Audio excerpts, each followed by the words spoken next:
My name is Elena Ward. I'm in my late 30s, a project manager by profession, the kind of role that exists to make other people's lives run smoothly without ever drawing attention to itself. If you asked most people in my family to describe me, they would probably use words like quiet, dependable, and sensitive, maybe even too soft. I've learned that when people don't know what to do with your calm, they often mistake it for weakness. I've never been the loud one at the table. I don't interrupt, I don't compete for airtime, and I don't turn every disagreement into a performance. For years, that meant I was easy to overlook, easy to assign tasks to, easy to speak about instead of to, easy to define without ever asking who I really was. This story isn't about revenge. It's not about exposing anyone, humiliating them, or proving that I was right all along. It's about something quieter than that. It's about how subtle disrespect grows when it's left unchallenged, how roles get assigned without consent, and how loyalty sometimes comes from the last place you expect, when you've already stopped hoping for it. What you're about to hear is a first-person account of a Christmas dinner that changed the way I understand family. Not because voices were raised, not because anything dramatic happened in the moment, but because one sentence, said casually, confidently, revealed years of unspoken assumptions about my worth. My sister announced, in front of everyone, that I was unworthy of this family. Not in anger, not as a joke, but as if it were a simple fact.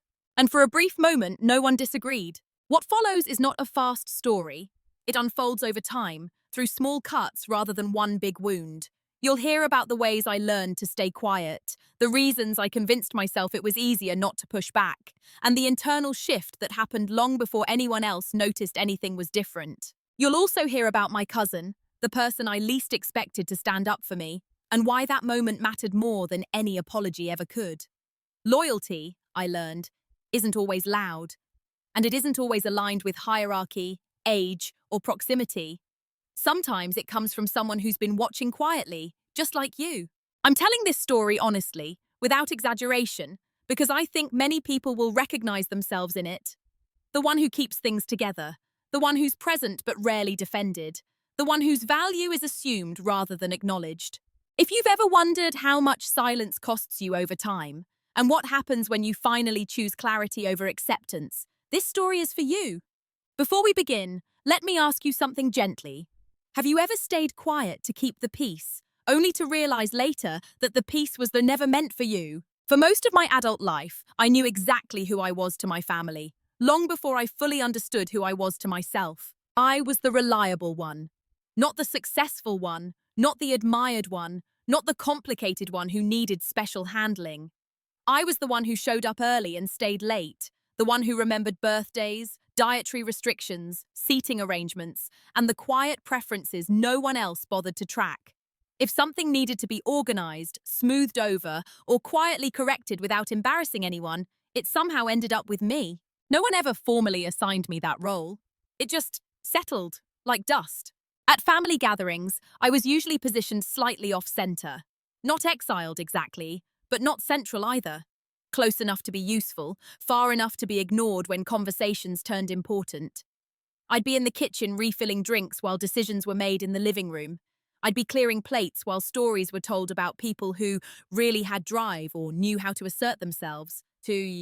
And I told myself I was fine with that. My sister, Mara, was the opposite of me in every visible way. Confident voice, sharp opinions, a way of speaking that made people lean in, even when they disagreed. She had always been treated as a force, someone whose reactions needed to be managed, whose approval mattered. Growing up, I learned quickly that harmony depended on keeping Mara satisfied. If she was calm, the house was calm. So I adapted. I learned to read rooms instead of dominating them. I learned when to speak, and when silence would be rewarded with temporary peace. Over time, that skill became part of my identity. People would say things like, "Elena's just easy," or "she doesn't mind," or my least favorite, "she understands." Understanding, I realized later, can be a dangerous reputation to earn. When relatives introduced me to friends or partners, it was always framed in terms of what I did for others. "She's the one who helped us move." "She's amazing in a crisis." "She keeps everyone grounded." No one ever said, "She has strong boundaries," or "She expects respect." Those weren't qualities they associated with me. And again, I let it happen. Not because I didn't notice, I noticed everything, but because invisibility, when it's familiar, can feel safer than being seen incorrectly. I told myself that being underestimated was harmless, maybe even strategic. After all, I wasn't being attacked. I wasn't being openly insulted. I was being overlooked. At holidays, this dynamic became more pronounced. I was always the one asked to arrive early, just to help set up.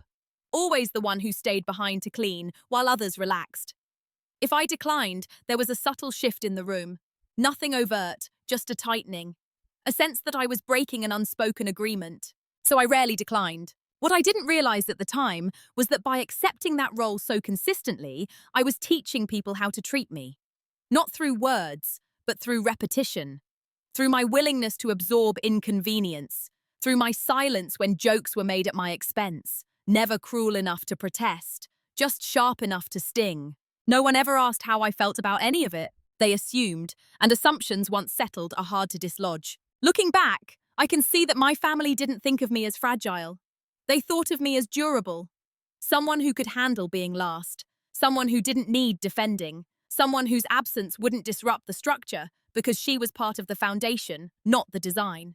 And foundations aren't thanked. They're only noticed when they crack. At the time, I didn't think I was sacrificing anything. I believed I was choosing maturity, choosing peace, choosing love expressed through service instead of demand. But there's a difference between generosity and erasure. I just didn't have the language for it yet. This is who I was to them before Christmas dinner. Not unworthy, just unquestioned.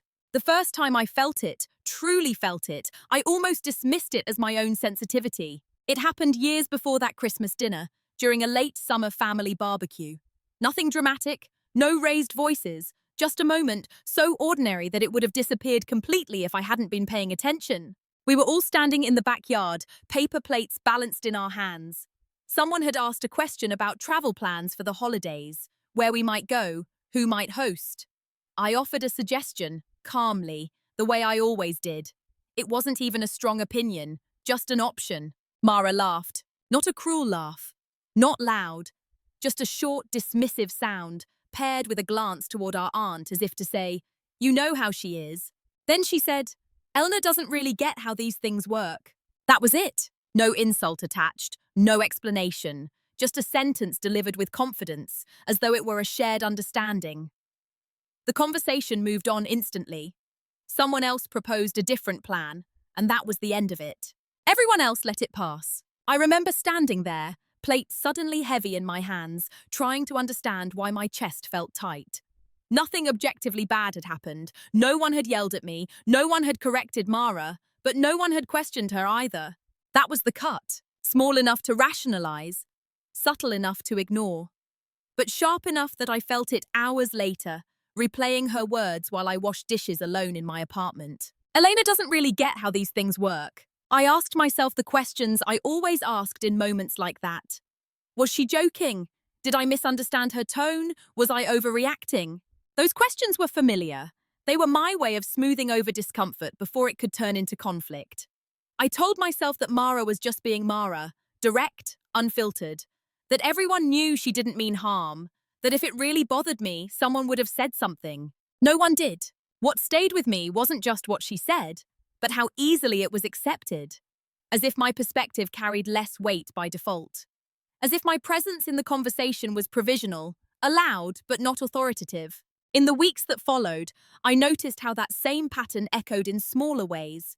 My suggestions would be bypassed until repeated by someone else. My concerns would be acknowledged with a nod and then quietly set aside. If I pushed gently, the room would cool just enough to signal that I was becoming inconvenient. So I stopped pushing. I told myself that this was just how families worked, that not every thought needed to be validated, that confidence mattered more than correctness, and Mara simply had more of it. But something had shifted internally. I began to notice how often I was framed as someone who meant well, rather than someone who knew what she was talking about. How my calm delivery seemed to undermine my credibility, even when I was right. Especially when I was right. The most unsettling part was how quickly this dynamic became invisible again. Life moved on. Holidays passed, new conversations replaced old ones. On the surface, nothing was wrong. But I remembered. Not with anger, with awareness. That first small cut taught me something important. Disrespect doesn't always announce itself. Sometimes it arrives quietly, wrapped in familiarity, and leaves before anyone thinks to stop it. And once it's allowed to pass the first time, it learns it can return. After that barbecue, nothing changed on the outside. And because nothing changed, I told myself nothing needed to change. That's how normalization works. It doesn't demand your agreement, it only asks for your silence. The comments didn't escalate, they multiplied. Small enough to be deniable, frequent enough to form a pattern if you were looking for it. I started hearing versions of the same message, delivered in different tones, by different people, but most often by Mara. Elena's just being cautious. She worries too much. She'll help, she always does. Each statement on its own sounded harmless, even complimentary. Together, they shaped an identity I hadn't chosen, someone useful, compliant, and ultimately non-threatening, and I let it stand. Part of me believed that speaking up would make me seem defensive. Another part worried that if I pushed back, I would be accused of being dramatic. I had seen how that label worked in our family. Once applied, it erased the substance of anything you said afterward. So I adjusted instead. I softened my language even more. I added qualifiers. Maybe. I could be wrong. Just a thought. I learned to preempt dismissal by dismissing myself first. It felt strategic at the time, like a way to keep my ideas in the room, even if they entered quietly. What I didn't realize was that this habit trained others to do the same. At gatherings, I found myself automatically reaching for tasks, clearing, arranging, fixing. It was easier than contributing to conversations that felt subtly hostile. Easier than watching my words be filtered through someone else's confidence before they were taken seriously. People noticed my availability, not my absence from the dialogue. And when I did speak, really speak, it was often reframed. If I raised a concern, Mara would translate it into something simpler, something safer. If I disagreed, she would repackage my point with more certainty, and suddenly, it was hers. No one called it out, not because they were malicious, but because it had become normal. I told myself I was choosing peace, that families were imperfect systems, and this was my role within them. I reminded myself that Mara wasn't cruel. She didn't insult me directly. She didn't exclude me outright. She just overshadowed. And I adapted to the shadow. The rationalizations came easily. She's just more assertive. She's had more practice being heard. This isn't worth disrupting relationships over. Each explanation soothed the discomfort just enough to keep me quiet. But beneath that calm, something else was forming. A private ledger of moments. Times I'd been spoken over. My competence had been subtly questioned. At times, my silence had been interpreted as agreement. I wasn't angry. Not yet. I was tired. Tired of constantly calibrating myself to fit into spaces that never quite made room for me. Tired of being dependable without being defended. Tired of knowing that if I disappeared from a conversation, it would continue uninterrupted. But if I stopped helping, the absence would be immediately noticed. That realization unsettled me more than any single comment ever had. Still, I stayed. I showed up. I smiled. I played my part well enough that no one questioned it. Normalization isn't loud. It's repetitive. It teaches you what's expected by rewarding compliance and cooling toward resistance. Over time, you stop seeing the edges of the box you're in because you've learned how to move comfortably inside it. By the time I noticed how small my space had become, I had already learned how to make myself fit. And I told myself that was maturity. It wasn't until much later that I realized I had been cast in a role without ever auditioning for it. In my family, every person seemed to occupy a clear position. There was the outspoken one, the peacemaker, the successful one, the fragile one who needed protection. These roles were reinforced through repetition, through stories retold at gatherings, through the way people were spoken about when they weren't in the room. Mine was quieter. I was the reliable background, the one who filled gaps without drawing attention to them, the one who didn't need checking on because I had it handled. When something went wrong, I was consulted. When something went right, I was rarely mentioned. And because I performed that role so consistently, it became fixed. At some point, I noticed that my presence was assumed rather than invited. Family plans would be made with the expectation that I would help, host, organize, or cover whatever detail no one else wanted to manage. If I hesitated, even briefly, the room would respond with confusion rather than consideration. "But you're good at this. We thought you wouldn't mind." "You always do." Those phrases weren't questions. They were confirmations of an identity they believed I had already accepted. What struck me wasn't the expectation itself. It was the absence of curiosity. No one asked whether I wanted something different. No one wondered if I was tired.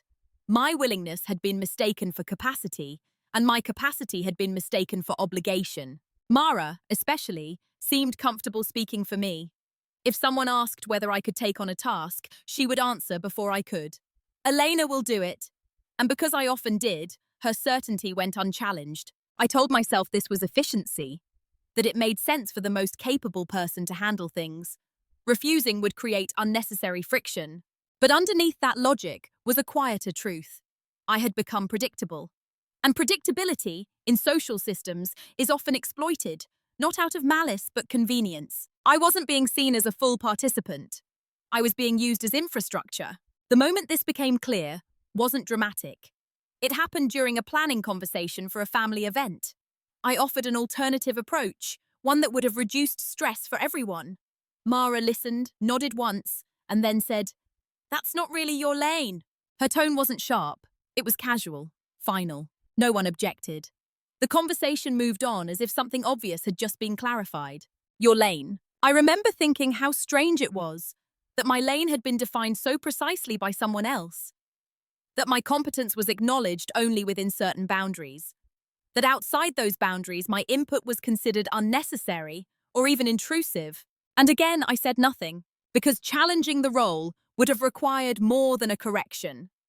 It would have required redefining how everyone related to me, and at the time, I didn't believe I had the right or the energy to do that. So I stayed useful, I stayed agreeable, I stayed quiet. But once you see the role you've been assigned, you can't unsee it. You start noticing how often your value is tied to what you provide rather than who you are. How praise comes in the form of relief rather than respect. How your absence is felt only when something goes undone. That realization didn't make me angry. It made me alert. Because roles that rely on your silence are fragile. And once you stop performing them, everything shifts. I didn't stop yet, but I began to understand the cost of continuing. The shift didn't happen during an argument. It didn't come from a confrontation or a breaking point that anyone else could see. It happened on an ordinary afternoon alone. I was sitting at my kitchen table, going through old notes in the leather-bound notebook I'd carried for years. Most of it was practical, lists, reminders, plans. But tucked between those pages were observations, things I'd written down without fully realizing why. Dates, phrases, patterns. I had always been someone who documented, not out of suspicion, but out of clarity. Writing helped me understand what I was feeling when I didn't yet have language for it. That afternoon, as I flipped through those pages, something clicked. This wasn't random. The dismissals, the assumptions, the way my sister spoke for me, the way others accepted it. It all followed a logic. A role I had been playing, reinforced by repetition and rewarded with conditional acceptance. And the most unsettling realization of all was this: I had been cooperating with it. Not because I was weak, but because I believed that harmony required self-erasure. Because I had internalized the idea that asserting myself would cost more than it was worth. Sitting there, I didn't feel angry. I felt clear. For the first time, I allowed myself to ask a different question. Not, why do they treat me this way? But what happens if I stop making this easy? That question changed everything. I thought about how often I had anticipated needs before they were voiced. How often I had filled silence with solutions. How often I had softened my opinions to avoid discomfort. None of that had been demanded explicitly. It had been expected because it worked. I realized that my silence wasn't neutral. It was functional. It kept the system stable. And systems resist change. That afternoon, I made a quiet decision. Not to confront anyone, not to explain myself, not to demand anything, just to observe, to stop volunteering, to let things remain undone unless I was directly asked, and even then, to consider my answer instead of defaulting to yes. It felt small, almost insignificant, but it was the first time my silence was intentional rather than habitual. I didn't announce this change. I didn't share it with anyone. Outwardly, nothing shifted. I still showed up, I still smiled, I still participated, but internally, something had recalibrated. I began to notice how quickly others grew uncomfortable when I didn't step in. How confusion replaced expectation. How Mara's confidence faltered slightly when I didn't immediately support or translate her decisions. No one said anything, not yet. What surprised me most was how calm I felt. There was no rush of empowerment, no dramatic sense of reclaiming myself. Just a steady, grounded awareness that I had options I hadn't been using. That day wasn't about reclaiming my voice, it was about reclaiming my choice. And once silence becomes a choice, it stops being a weakness. When I stopped filling every gap, the gaps didn't disappear. They became visible. At first, the changes were subtle. I didn't remind people of plans. I didn't step in to smooth over awkward moments. I didn't automatically agree when my name was volunteered for something I hadn't consented to. I waited. What happened next was quietly revealing. Conversations stalled where I would normally redirect them.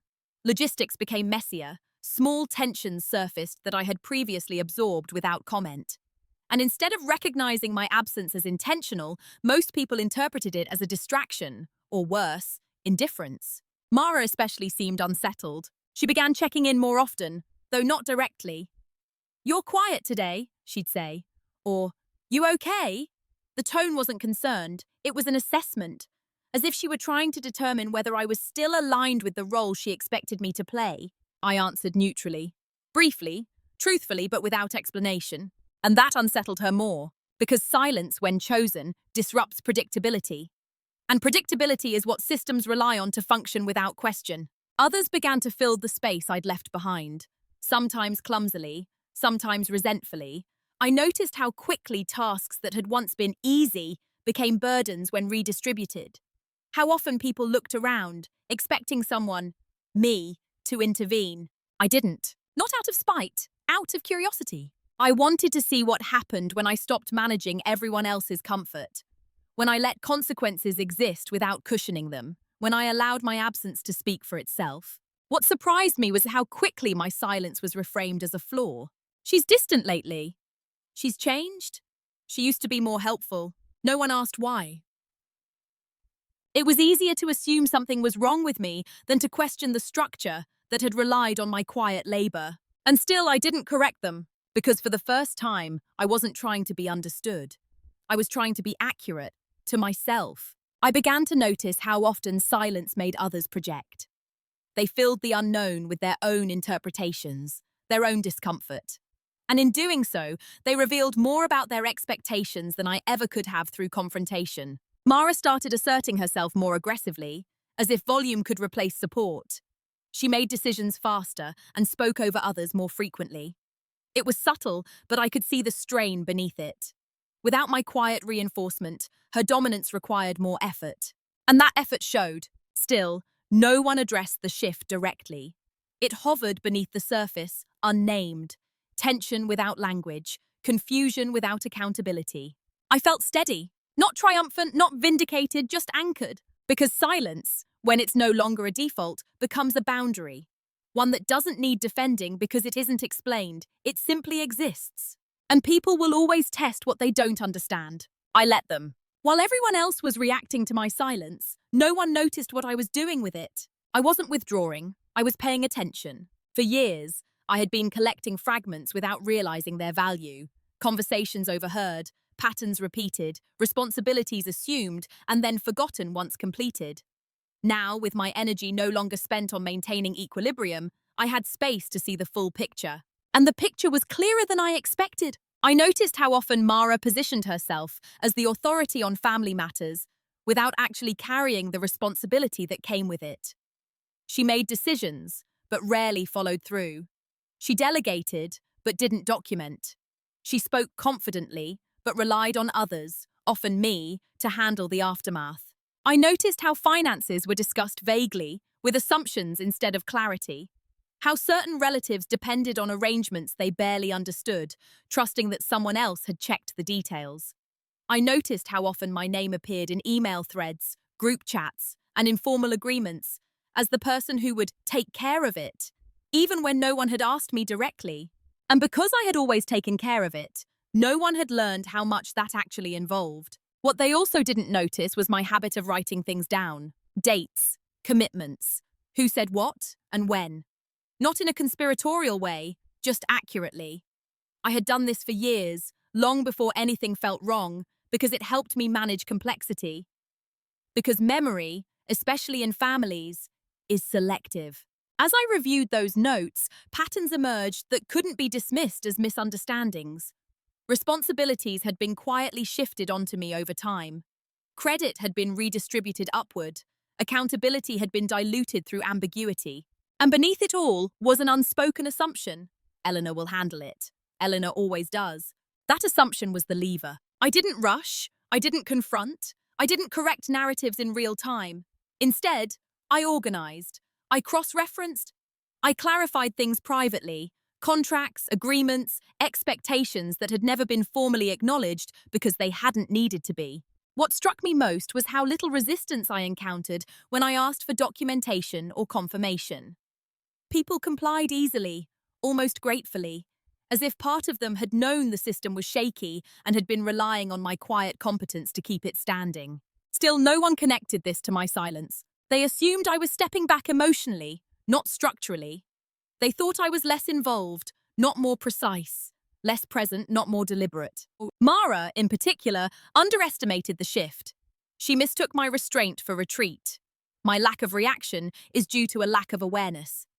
She continued speaking with the same confidence, unaware that the ground beneath her feet was being mapped in detail. I wasn't preparing to expose anyone. I wasn't planning a reveal. I was preparing for accuracy. Because when the time came, if it came, I wanted clarity, not chaos, truth, not performance. And most importantly, I wanted to be certain that whatever happened next was grounded in fact, not emotion. They never noticed any of this. They never saw the way my silence sharpened my focus, the way stepping out of my assigned role gave me a view of the entire structure. And by the time they did notice something was different, the work had already been done. The realization didn't arrive all at once. It assembled itself quietly, piece by piece, until there was no denying it. One evening, after organizing my notes into something more coherent, I sat back and looked at what I had in front of me. Not accusations, not interpretations, just facts, timelines, written agreements that had been implied but never formalized, responsibilities that had migrated toward me without acknowledgement, decisions made by others that depended entirely on my follow-through. And then I saw it. I wasn't just the helper, I was the hinge. Certain family arrangements, financial, logistical, even reputational, worked only because I was absorbing their weight. I was the one connecting things that didn't naturally align, the one making sure promises held together long enough to look intentional. Without me, the structure didn't collapse dramatically. It sagged, quietly, in ways that would eventually become visible to everyone. That was the private reveal. Not that I had power over anyone, but that I had been carrying responsibility far beyond what anyone recognized. And because it had never been named, it had never been protected. Not for me. I remember feeling a moment of disbelief, followed by something steadier, resolve. There was no thrill in it, no sense of victory, just clarity. I understood then why my silence had caused such unease, why Mara's confidence had started to feel strained, why I had grown restless. They didn't consciously know what I did, but on some level, they felt the shift. Systems always sense when a load-bearing element stops overcompensating. I didn't tell anyone what I had realized. This wasn't information to be announced. It was something to be handled with care, because leverage, when used carelessly, becomes cruelty. And that wasn't who I wanted to be. Instead, I asked myself a different question. What outcome do I actually want? The answer surprised me with its simplicity. I didn't want revenge. I didn't want apologies extracted under pressure. I didn't even want acknowledgement from everyone. I wanted alignment. I wanted my role to reflect my actual contribution, or to step out of it entirely. I wanted boundaries that didn't require constant enforcement. And I wanted to stop participating in arrangements that depended on my invisibility. That meant change, and change, once initiated, doesn't ask for permission. The private reveal wasn't about discovering others' weaknesses. It was about finally seeing my own position clearly and deciding to treat it with the respect I had been extending outward for years. No one else knew this moment had happened. But from that point on, everything I did was intentional. Once you see the truth clearly, there's a moment where doing nothing becomes a decision in itself. That's where I was. I had options. More than I'd ever allowed myself to acknowledge before. I could continue as I had, armed now with awareness but still playing the same role. I could confront Mara directly, lay everything out, force a conversation that would likely turn defensive before it turned honest. Or I could change the structure quietly, letting outcomes speak where explanations never had. Each option carried a cost. Staying the same would preserve short-term harmony, but require me to keep betraying myself in small, cumulative ways. Confrontation might feel righteous, but it would invite denial, revision, and emotional escalation, things my family was skilled at using to avoid accountability. And once said out loud, truths could be distorted beyond recognition. The third option, the quiet one, felt irreversible. If I changed my participation without announcement, the system would have to adjust on its own. People would feel the impact before they understood the cause. And once that happened, there would be no pretending nothing had changed. That's the option I chose. Not because it was safer, but because it was clean. I decided that I would no longer operate in roles that weren't explicitly acknowledged or reciprocated. I would no longer assume responsibility without a clear agreement. I would stop acting as the invisible connector, the hinge no one named, but everyone relied on. This wasn't a threat. It wasn't punishment. It was alignment. I remember sitting with that decision longer than I expected. Not out of fear, but respect for what it meant. Once enacted, it couldn't be undone without cost. People would react, relationships would shift, some misunderstandings would harden before clarity arrived, if it arrived at all. But something in me was settled. For years, I had equated love with endurance, by absorbing discomfort so others wouldn't have to feel it. Now I understand that endurance without boundaries isn't love, it's erosion. I didn't announce my decision because it didn't require approval. I didn't justify it because it wasn't an argument. It was simply a change in behavior, grounded in facts I no longer ignored. That night, I closed my notebook and put it back on the shelf. Not because I was done paying attention, but because I had reached the point where observation turned into action. Quiet action. This was the last moment where everything still looked the same from the outside. After this, the consequences would begin, whether anyone understood them or not. I didn't disappear. That would have been too noticeable. Instead, I refined my presence. I responded when asked, but only when asked. I confirmed expectations in writing instead of assuming them.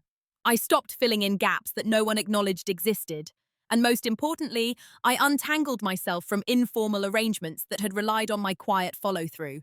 This looked on the surface like efficiency, professionalism, maturity. No one questioned it at first. When family logistics came up, I asked clarifying questions instead of offering solutions. Who's handling that? What's the timeline? Is that something you want me to take on? Those questions slowed things down just enough to expose how much had previously been carried by assumption. Mara found this frustrating. She would make declarations, plans, decisions, expectations, and pause, waiting for me to step in and translate them into action. When I didn't, there would be a flicker of irritation, quickly masked. "Well, I guess we'll figure it out," she'd say. And I would nod. Behind the scenes, I was also making practical adjustments. I separated responsibilities that had been loosely bundled together. I documented agreements that had previously lived only in memory. I declined involvement in matters that didn't align with my actual role or capacity, politely, clearly, without explanation beyond the facts. Still, no one confronted me, because nothing I was doing could be framed as unreasonable. I wasn't withdrawing support out of spite. I wasn't creating obstacles. I was simply refusing to compensate for other people's lack of structure. The effect was slow but undeniable. Things took longer. Decisions were revisited, minor errors surfaced, nothing catastrophic, just enough to create discomfort. People began double-checking details they'd never had to think about before. And still, they didn't connect it to me. They assumed circumstances had changed, those things were just more complicated lately, that someone else had dropped the ball. In a way, they were right. I had dropped the ball I was never meant to carry alone. Through all of this, I stayed calm, consistent. I didn't gloat. I didn't hint. I didn't correct anyone's assumptions. Silence remained my boundary, not as avoidance, but as integrity. Mara grew sharper in her tone, more impatient. She started reaching out directly, asking if I could just handle certain things like before. I responded the same way every time, with clarity. I can't take that on. That's outside my scope. I'll need that in writing. Each response was brief, neutral, impossible to argue with without revealing something uncomfortable. This was movement without noise, and while no one had named it yet, the system was already straining. The first signs didn't look like consequences. They looked confused. Plans that once moved smoothly now stall. Messages went unanswered longer than usual. Small mistakes surfaced. Missed reservations, duplicated efforts, overlooked details. Nothing dramatic enough to trigger an alarm, just enough to create friction. People started feeling it before they understood it. At a family gathering, someone asked why a certain arrangement hadn't been finalized yet. Mara responded quickly, with her usual confidence, but there was a pause afterward. A moment where she seemed to expect something. I'm stepping in, clarifying, fixing. I didn't. The room filled that pause with uneasy laughter. Someone changed the subject, but the discomfort lingered, faint and unresolved. Over the next few weeks, I noticed a shift in tone. Not toward me directly, but in the air around conversations. A subtle impatience, a sense that things were taking more effort than they used to. That's strange, someone said once. Elena usually has this stuff sorted. It was said casually, almost fondly, and still no one asked me. What they felt wasn't anger yet. It was loss, without language. The loss of an invisible stabilizer they hadn't known existed. When systems fail gradually, people search everywhere except the foundation. Mara reacted differently. Her frustration sharpened into control. She began micromanaging details she'd never bothered with before. She corrected people mid-sentence. She asserted certainty where there was none. And each time something slipped through the cracks, her reactions grew more brittle. I watched quietly, not with satisfaction, with clarity, because what was happening wasn't punishment. It was exposure. The structure was revealing itself exactly as it was, without my constant reinforcement. At one point, Mara pulled me aside and said, "You've been kind of hands-off lately." I met her eyes and replied evenly, "I'm handling what I agreed to." There was nothing she could argue with in that. Others began to sense tension between us, though nothing explicit had occurred.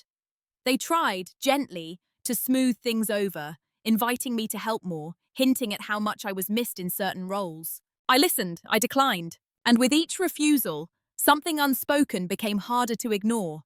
Things worked better when I overextended myself.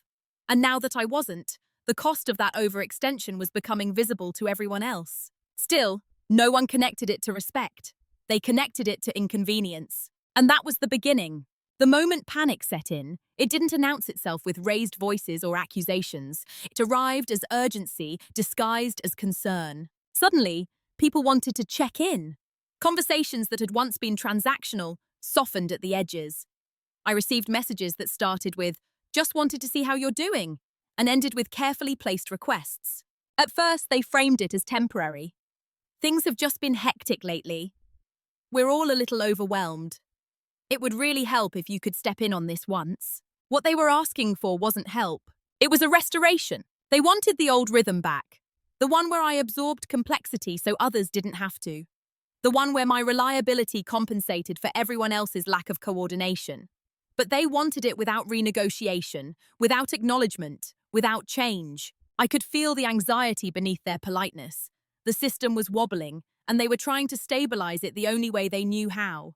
By returning me to my place, Mara was the last to shift tactics, and when she did, it was noticeable. Her confidence cracked into irritation, then into something closer to desperation. She began pushing harder, speaking faster, revising plans midstream. She contradicted herself without realizing it.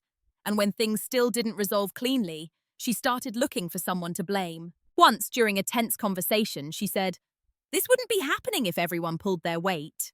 The room went quiet. For the first time, I saw uncertainty cross a few faces. No agreement. Not opposition. Just the beginning of doubt. Because people were starting to sense that something fundamental had changed and that it wasn't going to be undone with reminders or pressure. I realized then that we had passed the point of easy repair. Not because I was unwilling to help, but because helping now, without redefining the structure, would reinforce the very dynamics that had made everything unstable in the first place. It would tell them that discomfort could always be outsourced to me if it grew loud enough. So I stayed steady. I responded when appropriate. I declined when necessary. I refused to be rushed into decisions framed as emergencies that existed only because boundaries hadn't been respected earlier. What surprised me was how quickly regret surfaced, not as an apology, but as confusion. I didn't realize how much you handled. We all just assumed. You never said it was too much. They weren't wrong, but it was too late for that version of the conversation. Because the issue was never workload, it was worth it. And worth isn't something you renegotiate under pressure. By the time they understood that, the old structure was already gone. The confrontation, when it finally came, didn't look like anything I had once imagined. There was no explosion, no raised voices, no dramatic exit. It happened in the quietest way possible, during a family gathering that was already strained by unspoken tension. We were sitting around the dining table, half-finished plates in front of us. Conversation drifted, stalled, restarted. Then Mara said it. Not loudly, not angrily. Well, she said, with a small dismissive smile, some people just aren't really invested in this family anymore. She didn't look at me when she said it. She didn't have to. The implications settled over the table like cold air. No one spoke. No one challenged her. A few people shifted uncomfortably, eyes dropping to their plates. Then she continued. Honestly, she added, if you don't pull your weight, you're kind of unworthy of calling this a family. There it was. Not shouted, not dramatic, just stated, as if she were naming a rule everyone already knew. For a moment, I did nothing. I felt my heart beat, steady and calm. I felt the years of restraint behind me, the clarity I had earned. And for the first time, I didn't feel the need to protect anyone else's comfort. Before I could speak, someone else did. My cousin Daniel, quiet, observant, usually content to stay out of family politics, set his fork down gently. That's not fair, he said. The sound of his voice seemed to reset the room. Mara turned toward him, surprised. What do you mean? I mean, he continued evenly, Elena's been pulling more than her weight for years. Just because she stopped covering for everyone doesn't mean she doesn't belong. No one interrupted him. He looked around the table, not at Mara, but at everyone else. Some of us just got used to her making things easy. That doesn't make her unworthy. It makes us spoiled. The silence that followed wasn't awkward. It was clarifying. I finally spoke then. Not to argue, not to defend myself, but to set something down gently and permanently. I've always cared about this family, I said. I just don't confuse caring with carrying everything anymore. My voice didn't shake. I didn't explain further. I didn't need to, because the heat had drained out of the moment. What remained was truth, exposed, undeniable, and no longer mine alone to hold. Mara said nothing. For the first time, the role she'd relied on, authority without accountability, had no support beneath it. And I realized something important in that moment. Loyalty doesn't always come from who's closest. Sometimes it comes from who's been watching carefully all along. After that night, nothing returned to the way it was. But it also didn't fall apart. That's something people don't talk about enough. That change doesn't always arrive as destruction. Sometimes it arrives as a quiet rebalancing, where what was unsustainable simply stops being propped up. My relationship with Mara became distant, but clearer. There were no dramatic apologies, no attempts to revisit the conversation in private. She adjusted in her own way, less certain, more guarded. Our interactions became polite, limited, and strangely honest in their restraint. I didn't chase resolution. I had learned that closure doesn't always come from mutual understanding. Sometimes it comes from self-respect that no longer requires consensus. Other family members shifted too. Some became more thoughtful about what they asked of me. Others pulled back, unsure how to engage without the old dynamics in place. A few surprised me with quiet gratitude. Acknowledgements slipped into conversations without ceremony. And some relationships faded. I let them, not out of bitterness, but acceptance. Because when a connection exists only as long as you overextend yourself, it isn't a connection, it's a contract, and I had ended mine. What changed most, though, was internal. I no longer measured my value by how useful I was. I no longer softened my voice to be palatable. I spoke when it mattered. I stayed silent when it didn't. And that silence was no longer a burden, it was a choice. I still help, I still care, but now my help is intentional and my care has boundaries. The most unexpected shift was how calm I felt. Not triumphant, not vindicated, just aligned. I had stopped trying to be indispensable, and in doing so, I became unshakable. Daniel and I grew closer after that, not because of what he said, but because of what his words confirmed. That I wasn't invisible to everyone, that someone had seen the pattern long before I named it. That knowledge didn't inflate my ego, it settled me. This is who I am now. Someone who understands that quiet doesn't mean weak, that loyalty doesn't require self-erasure, and that respect often arrives only after you stop negotiating your worth. When people hear a story like this, they often wait for the moment where everything balances out, where apologies are given, roles are corrected, and everyone walks away wiser and closer than before. That expectation is understandable. We're taught to believe that truth automatically leads to reconciliation, but real life is rarely that tidy. What actually happened after that Christmas dinner was quieter, slower, and more honest than any dramatic resolution could have been. There was no meeting where everything was discussed openly, no family-wide acknowledgement of what had gone wrong, no collective agreement that I had been treated unfairly. And that, strangely enough, was the closure. Because the most important shift didn't happen in them. It happened in me. For years, I believed that my value in the family came from how much I could absorb, how many responsibilities I could take on without complaint, how much discomfort I could neutralize so others didn't have to feel it. I thought love was proven through endurance, through being indispensable, through never becoming a problem. What I didn't understand was that endurance without boundaries slowly teaches people that your limits are negotiable and your dignity is optional. When I stopped overextending myself, I didn't become colder. I became clearer. And clarity has a way of revealing truths that comfort had been hiding. Some relationships adjusted, others thinned out. A few quietly dissolved, not because I pushed anyone away, but because I stopped holding connections together with effort that was never reciprocated. That was painful at times, but it was also instructive. I learned that not every bond is meant to survive honesty, and that doesn't make honesty cruel. My sister and I never had a dramatic reckoning. We didn't need one. Her words at that table and my refusal to shrink in response drew a line that didn't require further explanation. Our relationship now exists at a distance that feels appropriate to what it actually is, not what I once hoped it could be. And that distance is peaceful. The most meaningful thing I gained from this experience wasn't validation, it was self-trust, the ability to sit with discomfort without rushing to fix it. The confidence to let silence stand without filling it with apologies. The understanding that being calm does not obligate me to be accommodating. I also learned something important about loyalty. It doesn't always come from the people who share your last name or your history. Sometimes it comes from the ones who observe quietly, who don't benefit from your silence, and who are willing to speak when it matters, even if it's uncomfortable. That kind of loyalty doesn't ask you to disappear, it recognizes you as you are. If there's a lesson here, it isn't about confronting every injustice or demanding recognition from people who may never give it. It's about noticing patterns early, about paying attention to who feels entitled to your energy, your labor, your emotional regulation, and who respects your limits when you set them. Because the truth is, you don't owe constant access to anyone who only values you when you're useful. Sometimes the most powerful boundary is simply stepping back and allowing people to experience the weight of what you've been carrying for them.